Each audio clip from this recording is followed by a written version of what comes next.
Assalamualaikum warahmatullahi wabarakatuh. Halo semuanya, kembali lagi di Ham Talks atau Ham Yuk. Di sini aku Khaira Rahma Sahira dengan NIM 25106 11004 bersama dengan temanku. Halo semuanya, perkenalkan nama aku Syana Putri Ramadhani dengan NIM 25106 11001. Kami dari mahasiswa Fakultas Hukum UPN Veteran Jakarta. Nah, di sini kami akan membahas salah satu tema penting dalam mata kuliah hukum dan hak asasi manusia, yaitu dua konvenan besar, hubungan antara hak sipil dan politik (ICCPR) dan hak ekonomi, sosial dan budaya atau ICESCR. Nah, topik ini menarik karena dalam kehidupan sehari-hari, orang tuh seringkali memandang bahwa hak asasi manusia hanya sebatas kebebasan berpendapat, kebebasan beragama atau hak ikut pemilu. Padahal konsep HAM jauh lebih luas daripada itu. Nah, kalau misalkan kita melihat lebih dalam, hak atas pendidikan, kesehatan, pekerjaan, dan standar hidup yang layak juga merupakan bagian dari hak asasi manusia. Persoalannya masih banyak anggapan bahwa hak sipil politik itu lebih penting daripada hak ekonomi, sosial, budaya. Nah, karena itu di podcast kali ini kami ingin membahas apakah benar kedua kelompok hak tersebut berbeda tingkat kepentingannya atau justru keduanya saling berhubungan dan tidak dapat saling dipisahkan. Nah, benar sekali teman-teman. Untuk memahami hal itu, kita perlu melihat dua instrumen yang paling penting dalam hukum hak asasi manusia secara internasional, yaitu International Covenant on Civil and Political Rights atau ICCPR dan International Covenant on Economic, Social and Cultural Rights yaitu ICSCR. Kedua konvenan ini diadopsi di tahun 1966 dan dibersamai oleh Deklarasi Universal Hak Asasi Manusia atau UDHR di tahun 1948, yang dimana ini tuh menjadi bagian dari fondasi sistem HAM internasional secara modern. Nah, dan ICCPR ini pun mengatur hak sipil dan politik, misalnya hak hidup, kebebasan berekspresi, kebebasan beragama, hak atas peradilan yang adil, serta hak untuk berpartisipasi dalam pemerintahan. Sementara di ICSCR yaitu mengatur hak ekonomi, sosial dan budaya seperti hak atas pekerjaan, pendidikan, kesehatan, jaminan sosial, dan standar hidup yang layak. Dari sini saja kita sudah melihat bahwa keduanya memiliki kesamaan yang berbicara tentang martabat kemanusiaan. Nah, kalau kita bicara sejarahnya, pada awalnya masyarakat internasional tuh sebenarnya pengen membentuk satu instrumen HAM yang utuh. Namun situasi politik dunia saat itu sedang dipengaruhi oleh Perang Dingin, yang dimana negara-negara barat itu lebih menekankan pentingnya kebebasan individu dan hak politik. Sedangkan di sisi lain, blok Soviet dan banyak negara berkembang itu lebih menekankan pentingnya kesejahteraan sosial dan ekonomi. Akibatnya, perbedaan orientasi ideologis itulah hak-hak asasi manusia kemudian dipisahkan menjadi dua konvenan yang berbeda. Jadi pemisahan ini bukan karena salah satu kelompok hak dianggap lebih tinggi dari yang lain. Justru pemisahan tersebut lebih merupakan kompromi politik internasional pada saat itu. Yang artinya sejak awal pembagian itu lahir dari konteks sejarah, bukan dari keyakinan bahwa hak tertentu lebih penting daripada hak yang lainnya. Nah, ini tuh nantinya akan menjadi poin yang sangat penting teman-teman, karena banyak orang yang sekarang ini melihat bahwa dua konvenan ini tuh seolah benar-benar berdiri sendiri, padahal secara filosofisnya keduanya ini berasal dari sumber yang sama, yaitu pengakuan atas martabat kemanusiaan. Kalau seseorang bisa bebas berbicara tetapi tidak punya akses pendidikan, kesehatan, dan penghidupan yang layak, maka kebebasan itu pun nantinya akan sulit dinikmati secara nyata. Nah, kalau misalnya sebaliknya, seseorang punya pekerjaan dan akses kesehatan tetapi tidak punya kebebasan berekspresi atau pelindungan dan penangkapan dari penangkapan secara sewenang-wenang, maka kehidupannya itu pun nanti tidak bisa dirasakan secara bebas. Karena itu, pembagian secara historis ini perlu agar dipahami agar tidak ada pemisahan yang secara substansial. Jadi keduanya ini memang tetap saling berkaitan dan berkegantungan dalam praktik kehidupan manusia secara sehari-hari.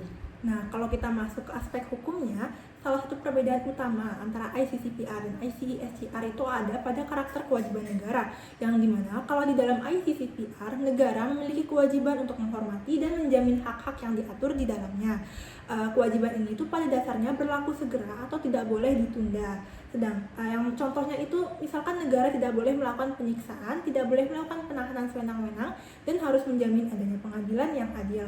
Yang artinya negara tidak boleh beralasan bahwa hak-hak sipil dan politik belum bisa dipenuhi hanya karena anggaran belum tersedia, dan kewajiban tersebut pada prinsipnya langsung mengikat negara. Nah, sedangkan dalam ICSR, kewajiban negara ini dikenal dengan istilah realisasi progresif. Artinya, negara wajib mengambil langkah-langkah menuju pemenuhan hak ekonomi, sosial, dan budaya secara bertahap sesuai dengan kemampuan sumber daya yang dimiliki.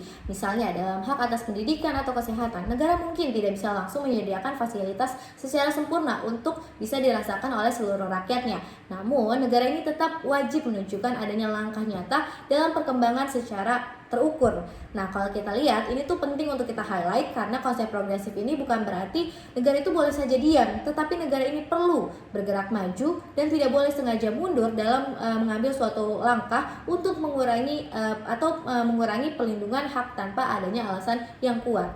Nah, selanjutnya, kalau dalam perkembangan hukum HAM internasional, muncul gagasan penting yang disebut indivisibility atau ketidakterpisahan HAM, yang dimana prinsip ini menegaskan bahwa semua hak asasi manusia itu saling berhubungan, saling bergantung, dan sama pentingnya. Gagasan ini ditegaskan dalam Proklamasi Teheran tahun 1968 yang kemudian dipertegas lagi dalam Deklarasi Wina tahun 1993, yang isi pokoknya adalah hak sipil politik tidak bisa diwujudkan secara penuh tanpa adanya hak ekonomi, sosial, budaya, dan begitu juga sebaliknya, sehingga tidak ada hierarki di antara keduanya. Oke, bener banget. Kalau misalnya kita lihat, teman-teman, itu dalam kehidupan sehari-hari secara formalnya saja setiap orang mungkin punya hak memilih, sudah dipastikan punya hak memilih dalam pemilu. Tetapi kalau seseorang hidup dalam kemiskinan, tidak punya pendidikan yang memadai, dan tidak punya akses informasi serta kualitas partisipasi politiknya tentu menjadi terbatas. Sebaliknya, jika seorang memiliki akses pekerjaan, kesehatan, serta pendidikan, tapi negara memiliki kewenangan yang dimana melarang kebebasan berbicara atau membatasi kritik terhadap pemerintah, maka nantinya kesejahteraan itu tidak cukup untuk menjamin kebebasan manusia itu sendiri. Jadi dalam praktiknya, hak sipil politik dan hak ekonomi sosial budaya ini justru mereka ini saling menopang, berkaitan, dan saling memenuhi, seperti itu teman-teman. Nah teman-teman, tadi kan kita sempat ngebahas tuh ya soal realisasi progresif. Aku jadi kepikiran satu hal, kenapa dulu banyak sih orang atau bahkan akademisi hukum tuh menganggap bahwa hak ekonomi, sosial, dan budaya seperti hak kelas 2, kayak seolah-olah hak itu lebih mirip program pembangunan daripada hak hukum yang benar-benar bisa dituntut. Dan kalau kita lihat dari sejarah pemikirannya, memang sejak lama ada pandangan bahwa hak sipil itu lebih mudah dilihat secara hukum. Misalnya ada larangan bahwa penyiksaan itu jelas, bahwa negara tinggal jangan menyiksa, atau larangan penahanan sewenang-wenangan juga jelas, seperti negara juga tidak boleh menahan orang tanpa dasar hukum. Karena itu banyak sarjana hukum di masa dulu merasa bahwa hak sipil politik lebih mudah diuji di pengadilan, dan seperti ada tindakan negara, adanya pelanggaran, ada korban, dan juga adanya keputusan. Oke, kalau kita lihat dari sisi hak ekonomi, sosial, dan budaya, dulu dianggap kurang transparansi karena hak atas kesehatan itu menjadi pertanyaan langsung. Seperti apa sih standar kesehatan yang dibutuhkan? Seberapa jauh negara harus menyediakan rumah sakit? Atau perlukah adanya fasilitas secara gratis secara total? Dan bagaimana jikalau negara itu sedang mengalami kemiskinan? Nah, hal-hal seperti ini yang membuat banyak orang mengira bahwa hak ekonomi dan sosial itu selalu bergantung pada kebijakan pemerintah. Padahal terlalu bergantung pada anggaran itu nanti akhirnya itu akan dianggap kurang cocok untuk dinilai sebagai kewajiban hukum yang tegas. Maka dari itu sekarang pandangan itu berubah, di mana dalam perkembangan hukum hak asasi manusia itu secara modern itu dipertegas bahwa semua hak menimbulkan kewajiban hukum. Bedanya hanya pada cara pelaksanaannya, bukan pada tingkat kepentingannya. Nah, aku juga pernah baca bahwa ada kewajiban negara dalam HAM itu bukan hanya satu, tetapi ada 3 lapis kewajiban. Boleh coba dijelaskan dong 3 lapis kewajiban itu apa aja sih? Oke, jadi tentu dalam hukum HAM ini negara punya 3 kewajiban utama, yaitu menghormati, melindungi, dan memenuhi. Yang pertama yaitu menghormati, di mana negara ini tidak boleh melanggar hak warganya. Contoh, tidak boleh melarang orang beragama sesuai dengan keyakinannya, tidak boleh juga adanya penyiksaan, dan tidak boleh juga negara ini membungkam atau mengkritik secara sewenang-wenang. Nah, yang kedua, melindungi berarti negara ini harus mencegah adanya pihak lain yang melanggar hak seseorang. Misalnya, perusahaan yang tidak boleh mencemari air bersih masyarakat, dan juga misalnya adanya pengeksploitasi pekerja atau kelompok tertentu yang bersifat menyerang minoritas seperti itu. Oh baik, berarti negara itu nggak boleh cuman bilang kami tidak melanggar, tapi negara juga harus mencegah orang lain untuk ikut melanggar hal tersebut ya? Betul sekali, dari ketiga itu juga ada yang namanya memenuhi. Artinya negara ini harus mengambil langkah aktif agar hak-hak tersebut itu bisa benar-benar dinikmati secara nyata. Contoh, negara membangun sekolah, menyediakan fasilitas kesehatan, membuat program jaminan sosial, dan membuka akses pekerjaan. Nah, menariknya, tiga kewajiban ini tuh berlaku baik dalam ICCPR maupun ICSCR. Jadi bukan berarti pada hak sipil politik itu hanya soal negara diam, tapi kalau kita lihat dari hak ekonomi sosialnya itu juga negara bersifat aktif pada praktiknya. Jadi semua hak ini memiliki dimensi dan kompleks yang sama atau setara, tidak ada pembeda, saling berkait dan berkegantungan serta saling melengkapi. Nah, itu kan kalau secara universalnya. Kalau kita tarik ke Indonesia, contoh konkretnya itu seperti apa sih? Oke, banyak sekali nih kalau misalnya kita lihat dari sisi ICPR, itu kita bisa lihat kalau misalnya ada isu kebebasan berekspresi. Secara hukum, warga negara kan punya hak untuk menyampaikan pendapat atau mengkritik kebijakan politik dan ikut berdiskusi soal urusan negara. Nah, tapi dalam praktiknya masih sering kali muncul adanya persoalan ketika kritiknya itu dianggap mengganggu ketertiban atau ketika ekspresi tertentu. Jadi bisa dibatasi yang dikiranya tuh terlalu jauh seperti itu. Jadi kalau misalnya kita lihat juga, kita melihat nih bagaimana prinsip-prinsip dari ICCPR ini pun relevan untuk menilai apakah pembatasan itu sah atau tidak, seperti itu. Oke, baik. Itu kan kalau dari sisi ICCPR ya. Kalau dari ICCSCR mungkin kita paling terasa itu di bidang pendidikan dan kesehatan gitu ya. Iya, misalnya dalam program wajib belajar, bantuan pendidikan, dan layanan BPJS itu membangun puskesmas dan perluasan layanan kesehatan maupun pendidikan di beberapa wilayah daerah yang terpencil, itu justru sebenarnya adalah contoh bagaimana negara menjalankan kewajiban pemenuhan hak ekonomi dan sosialnya. Tapi di sisi lain kita juga bisa melihat nih, masih adanya terlihat ketimpangan di beberapa daerah yang akses sekolahnya masih terbatas, ada juga layanan kesehatan yang belum merata, serta juga masih banyak sekali masyarakat adat yang kesulitan untuk mengakses sumber dayanya.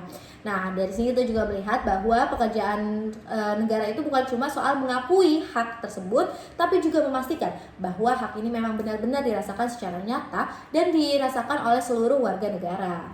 Berarti kalau boleh disederhanakan, apa sih bahayanya kalau kita memisahkan dua kelompok ini secara terlalu berlebihan gitu? Oke, jadi bahayanya itu cukup besar ya berdampaknya, karena kalau kita lihat hanya menekankan dari sisi hak sipil dan politik saja tapi mengabaikan pendidikan, kesehatan, dan kesejahteraan, maka kebebasan itu nantinya menjadi formalitas yang kosong gitu teman-teman. Jadi kalau misalnya orang memang bebas berbicara tetapi dia tidak terpenuhi atas pangan atau sekolah dan akses informasi atau lain sebagainya, itu menjadi kebebasan menjadi sulit dimaknai seperti itu. Oh, berarti begitu juga sebaliknya ya. Kalau misalkan negara hanya fokus pada kesejahteraan tapi menutup kebebasan politik. Iya, itu pun nantinya juga akan bermasalah dalam perkembangan kedepannya, karena tanpa kebebasan berbicara, tanpa pers yang bebas, tanpa adanya hak berkumpul, serta masyarakat juga akan nanti kehilangan alat untuk mengawasi kekuasaan negara. Artinya negara ini bisa saja mengklaim sedang menyejahterakan rakyat, tapi rakyat sendiri tidak punya ruang untuk bisa mengkritik atau menuntut adanya perbaikan dalam suatu negaranya. Nah, kalau misalkan kita tarik lagi ke konteks Indonesia, pembahasan ini kan menjadi sangat relevan, yang dimana Indonesia telah menjadi pihak dalam kedua konvenan tersebut, yang di ICESCR diratifikasi melalui Undang-Undang Nomor 11 Tahun 2005 dan ICCPR yang diratifikasi melalui Undang-Undang Nomor 12 Tahun 2005, yang artinya secara hukum Indonesia itu terikat untuk menghormati, melindungi, dan memenuhi seluruh hak yang ada di dua konvenan itu. Dan hal ini menunjukkan bahwa negara itu tidak bisa hanya fokus pada demokrasi politik, tetapi juga harus menjamin kesejahteraan sosial. Seperti itu teman-teman. Nah, kalau kita lihat juga nih teman-teman, praktiknya sekarang ini kan masih sekali menemukan tantangan di dua sisi. Di satu sisi ada persoalan mengenai kebebasan berekspresi, pelindungan kelompok minoritas, dan juga pelindungan hak atas proses hukum yang adil. Nah, di sisi lain juga kita bisa melihat adanya persoalan akses pendidikan, ketimpangan layanan kesehatan, kemiskinan, dan ketidakmerataan adanya kesempatan untuk bekerja. Nah, ini menunjukkan bahwa agenda HAM ini di Indonesia tidak bisa dipisah-pisahkan, karena keduanya harus berjalan bersama agar pelindungan martabat kemanusiaan memang benar-benar diwujudkan. Nah, Kalau kita dapat kesimpulkan, pemisahan antara ICCPR dan ICSCR itu memang ada secara historis dan kelembagaan. Namun dalam praktik dan perkembangan hukum HAM internasional itu menunjukkan bahwa kedua kategori hak itu sebenarnya tidak dapat dipisahkan. Seperti hak sipil dan politik, tanpa adanya hak ekonomi, sosial, dan budaya, maka akan kehilangan makna praktis.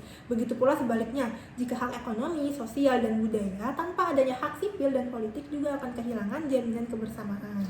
Nah, benar banget. Jadi, jawaban dari atas diskusi kita hari ini, tidak ada hak yang lebih tinggi di antara keduanya. Semua hak asasi manusia ini saling berkaitan, bergantungan, dan sama-sama penting untuk menjamin adanya martabat kemanusiaan. Selain itu juga, mengapa dalam hukum HAM modern ini, prinsip yang paling ditekankan adalah bahwa semua hak itu bersifat universal, saling terkait, dan tidak dapat dipisahkan. Terima kasih sudah mendengarkan podcast pembahasan tentang HAM bersama kami. Selain itu juga, kami mengharapkan dari teman-teman sekalian dapat memahami, selain itu juga bisa menambah wawasan serta pengetahuan kalian semua. Betul. Jadi di sini aku Kayla dengan temanku Shena pamit undur diri dan sampai ketemu di Home Talk selanjutnya. Bye bye. Bye-bye. Terima kasih. Wassalamualaikum warahmatullahi wabarakatuh.